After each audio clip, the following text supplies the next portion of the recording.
Today, I'll show you how to color skin with alcohol-based markers. You'll learn an easy approach to coloring a face step by step. I'll show you how to choose your colors for a variety of skin tones, how to use reference photos, and some tips for coloring with alcohol markers like these, so stick around. Hi, I'm Sarah Renee Clark, and it's my goal to help you unlock your inner artist and get more creative in your everyday life. I'm going to be using the set of 24 skin tone alcohol markers from Ohuhu. I've recently discovered Ohuhu as a fantastic alternative alcohol marker to some of the more expensive brands. They are high quality, but at a far more affordable price. And after buying myself the set of 48 colors, I decided to give them away to a friend, so I had an excuse to go and buy myself the 120 set of markers instead. So when Ohuhu contacted me to say they wanted to sponsor this tutorial and to send me these markers for free, it was an easy yes. I really love these markers, and I think they are a great set for anyone who wants to improve their coloring and give alcohol markers a try, especially if you don't want to spend thousands on some of the other brands available. So let's take a look at the 24 set of skin tone markers from Ohuhu. Ohuhu are going to be bringing out an even bigger set of 36 skin tones soon, so keep an eye out for that on their website. Both the 24 and 36 sets include some markers from the 120 set, but also some colors that are unique to these skin tone sets, which was exciting for me because it means even more variety than what I already have. So one of the things I love about Ohuhu is they all come in these cute little bags, so you can easily store them, take them wherever you want. It's so handy. I actually have my other Ohuhus currently up here on the shelf behind me, but this set I still have in here because they're brand new, so I'm enjoying taking them around. This actually comes with a handy sheet, and it took me a minute to work out what this was, but this is so that you can put it behind your page to help if anything does accidentally bleed through. Now, if you're using proper blending paper or bleed-proof paper, you shouldn't have too much trouble, but it's always better to be safe than sorry. So that's really helpful, and it's really handy that they include that for you. Then we have our wonderful range of colors. So many options here. Looks like a lot of good colors for skin tones. So we will swatch those shortly, but let's just pull them all out. Now you can tell I have already had a little bit of a play here, so they don't normally come messy like this. That is my doing. I apologize. So we have our markers, and they also come with a cute little booklet here that tells you a bit more about the markers and a little swatch chart. Now this swatch chart actually comes blank. I have already colored this in a little bit messy too, sorry about that, but I like that they've actually given it to you blank. They used to come pre-filled, but the thing about printing colors, and if you have any set of pencils or markers already, you'll know this, they never match the actual colors of the markers perfectly. So by giving you a blank chart, very smart thinking Ohuhu, it means that you can swatch the colors yourself and get the exact colors as your reference chart, which is very clever because the reason that we want to swatch our colors is that the tips of these pens are never quite accurate. And this is not just Ohuhu, this is every brand of marker and pencil pretty much ever. They are never quite accurate to the actual color that is going to end up on your paper. So it's always a very good idea before you draw on your final piece of paper to always have a swatch and to have that done. So without further ado, I guess there's not much else to do other than maybe let's have a quick look at the nibs.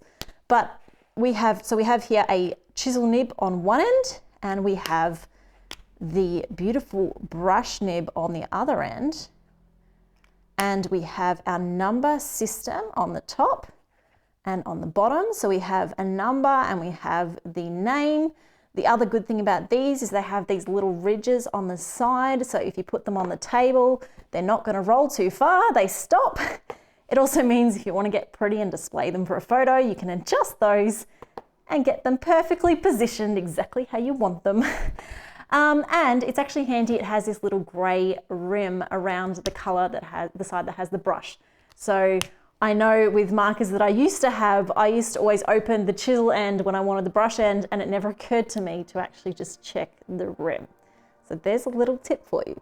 But let's Let's get using them. So the first thing we're going to do is start by swatching the colors. Creating a swatch can be a great permanent reference to keep with your markers for every future project. Like I said before, your barrel is never going to be a perfect match for the actual ink inside, so it's important to swatch.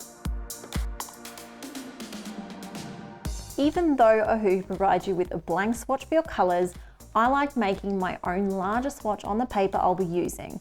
In this case, Ohuhu also sent me their Ohuhu marker pads, so I decided to swatch my markers on these. These pads are like the special alcohol marker paper you can buy, bleed-proof and acid-free, so they work well with these markers without bleeding through.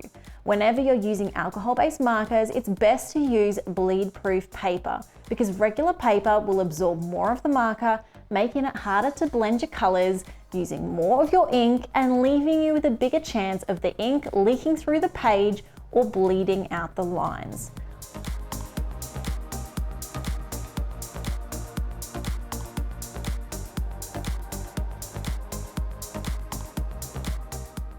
Now let's get to the fun part and actually use our markers. The first thing I want to do is find a good color palette. So for a start, I've just experimented and guessed and matched colors based off what I think will work well together.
Most of these are turning out okay, a few not so great. But doing something like this is a great way to familiarize yourself with the colors in the set and how different colors blend and interact with each other. In each of these examples, I've tried to find between 2 to 4 colors. Ideally, I want 1 color for my shadows, 1 color for my highlights, and 1 or 2 colors for midtones. I'll include a close-up of all of these swatches and more in the blog post so you can reference them and try these examples for yourself.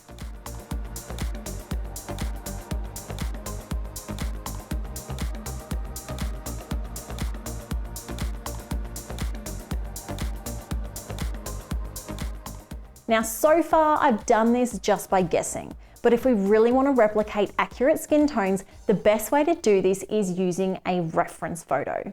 You can find reference photos online on free stock websites like Pixabay, Unsplash, or Pexels. Because I'm going to be coloring a girl's face in this example, I just did a search on each of these websites for girl face, and these are some of the photos I found. When choosing a reference photo, there are a few things you should look for. First, you want a photo that represents the skin tone that you want to draw. Second, you want to choose a photo that has a similar lighting that you want to copy. And finally, it's helpful to find a reference photo where the face is on a similar angle to the face that you're going to draw or color in. As you can see in this selection of photos, there are a huge range of skin tones and they don't always include obvious skin colors. Different lighting plays a huge role in the colors. Bigger shadows and moodier scenes create a bigger contrast and difference between the darkest and lightest colors. If you find it hard to match the colors from a photo, then you can use those color swatches that I showed you earlier and that I'll include in the blog post in the description.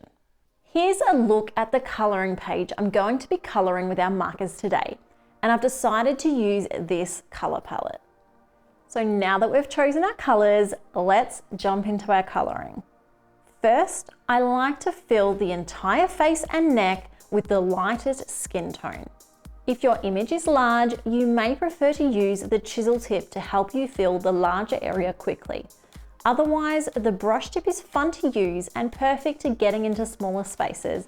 And I personally find it easier for staying in the lines and staying near the edges. I prefer the brush tip in general because I feel it gives me more control over the pressure and the movement.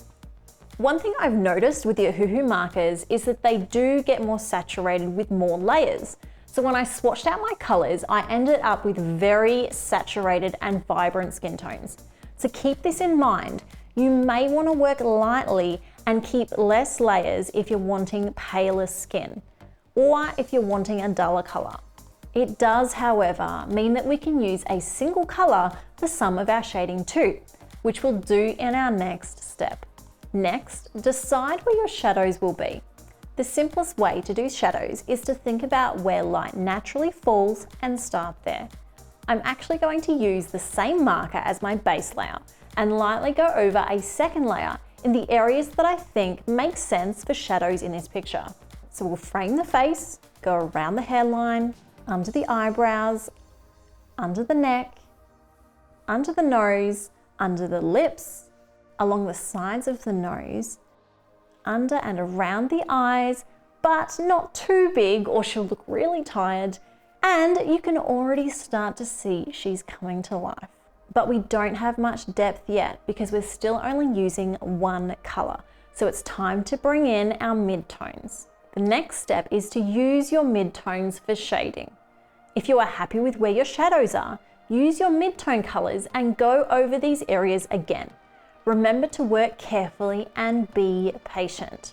If you get stuck, you can refer back to one of your reference photos and look at where the shadows are in those pictures, but I'll show you more about that at the end of this video. You can do this by gently going over it to add more moisture and reactivating the inks so they start to blend. Don't be tempted to scrub at it or press too hard to try and blend your colors. When I first started using alcohol markers, I used to scrub my marker back and forth trying to make the blend happen. Until a friend commented on my video in horror at how I was treating my poor markers. It wasn't until much later that I learned that the only thing your markers need to blend is moisture and time. So be gentle and be patient. Give the ink time to do its work. Next, use your darkest tone for the deepest shadows. Now it's time to get out our darkest color and add some more depth to those shadows. This time, focus on areas like the neck, the frame around the face, and under the hair. Unless you're wanting to create some dramatic lighting effects, you probably don't need to add too much of your darkest color around the inside of the eyes, the nose, the mouth, or that inner face.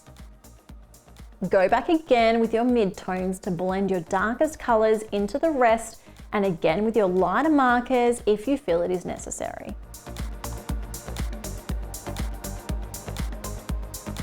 From here, you can stop, or you can keep working between colors to adjust details, work on specific areas a little more, or darken certain shadows a little more. In this example, I really wanted a darker skin tone than what my face currently had, so I decided to bring in a lot more of my midtones and my shadows. Usually I wouldn't use my darkest tone around the eyes at all, but because I'm making everything darker, I'm using more of my midtones and more of my shadows. I'll still try to keep the shadows to a minimum, and I'll probably add a few layers of my darkest marker where I really want the shadows to be the darkest. The most important thing is to keep blending between colors as you go, and try not to overdo it. You can always go darker, but you can't really go lighter. In fact, you'll notice a few lines where I've rushed or not blended enough, and if you're more patient than me, you'll get even smoother results than I have. I'm going to use the same method to color her hand, starting from the lightest color first, then the midtones, then to the darkest color, blending each of the colors in between. In this tutorial, I've used a light to dark method of blending, but this isn't the only way you can blend with alcohol markers. You can also blend dark to light, or with a flicking or feathering technique, or even mixing the colors by touching the tips of your markers together and letting the color transfer between them. Ohuhu has a handy article on their website with more details on each of these methods, so I will link to that in my blog post. I'm going to use an R21 with a YR209 together in layers for the lip colour, and I'm going to pull 2 blues from my 48 set of Ohuhu markers for her eyes. I've definitely made some little slip-ups and gone out to the lines as I've been colouring, so the colourless blender is handy to help dilute these areas so they aren't as obvious before I colour over them with my other colours. I've decided to give her a blue shirt to bring out her eyes, and again, let's fix up some little spots with that colourless blender. Now let's colour her hair.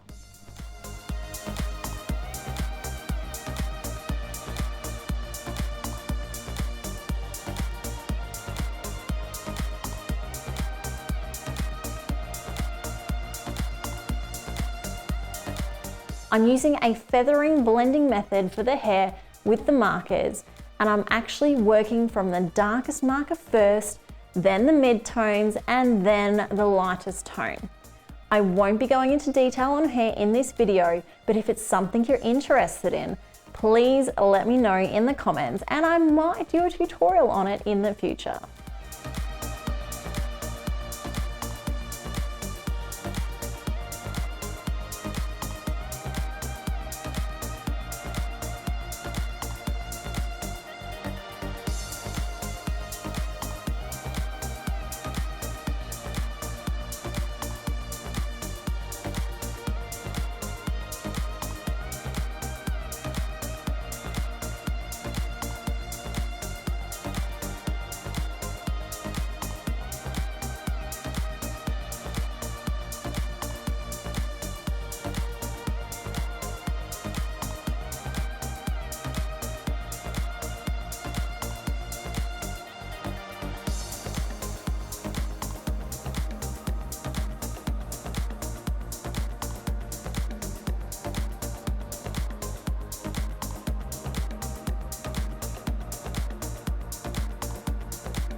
And to finish off, we'll add some final touches with a white pencil and a white gel pen, something I always love to do with my colouring pages.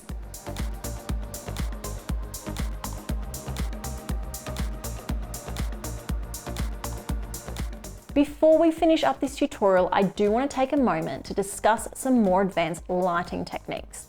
If we look back at our reference photos, you'll notice that some of these pictures have some really interesting lighting. And you can replicate this lighting by copying where the shadows are on these faces. So let me show you an example with this face here, and I'm going to choose a different colouring page with a face that's in a similar pose to our reference photo, who is looking straight ahead.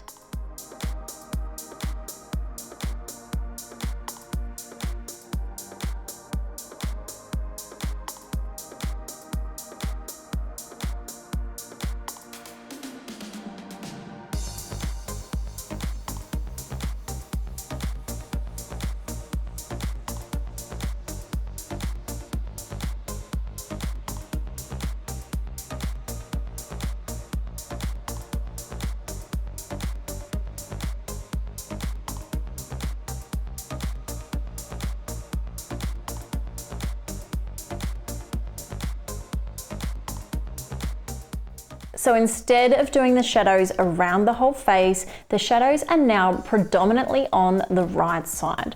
The shadows are heavier and the transition from light to dark is very sharp and quick. So let's try copying that as we colour in this page.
As you can see, a different shadow changes the mood of the whole page dramatically.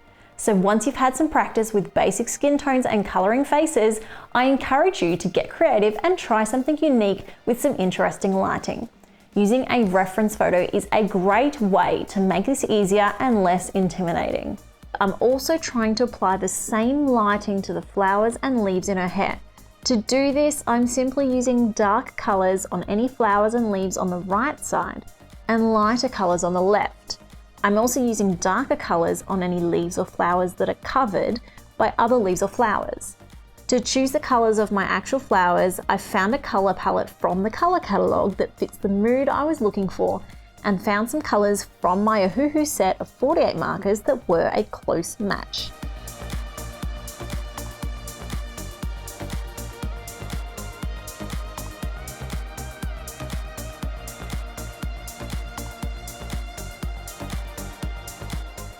Unfortunately, my video recording stopped while I was coloring this piece, so I can't show you much more than this, but let's take a look at the final result. As you can see, the flowers on the left are much lighter than the flowers on the right, along with the shading on the face and the background, giving the whole page an interesting, moody feel. I've used a white gel pen to add highlights on almost all the flowers and the leaves on the left side, but not much at all on the right, so it appears the light is coming from the left. This final page looks totally different to our first page and totally different to the original blank coloring page, and that is the power of lighting. If you found this video helpful, please leave a comment below and subscribe to my channel. Let me know what your experience is with alcohol markers and whether you've ever tried Ohuhu markers before. I'd like to finish up with a final thank you to Ohuhu for sending me these markers and for sponsoring this video. This has been a wonderful challenge for me and it's a video I was excited to make. I have become a big fan of Ohuhu even before this, and I am very excited to announce that Ohuhu are also one of the major sponsors for my 12 days of giveaways this year. I run a huge giveaway every December that runs for 12 days with over $500 in coloring and drawing prizes every year from a variety of sponsors. I am so excited and you don't want to miss it, so make sure you subscribe to my email newsletter and I will let you know when the giveaways begin. For now, don't forget to check out the full blog post in the description below where I've included all the marker reference numbers and photos from this tutorial. And please stick around for this next video.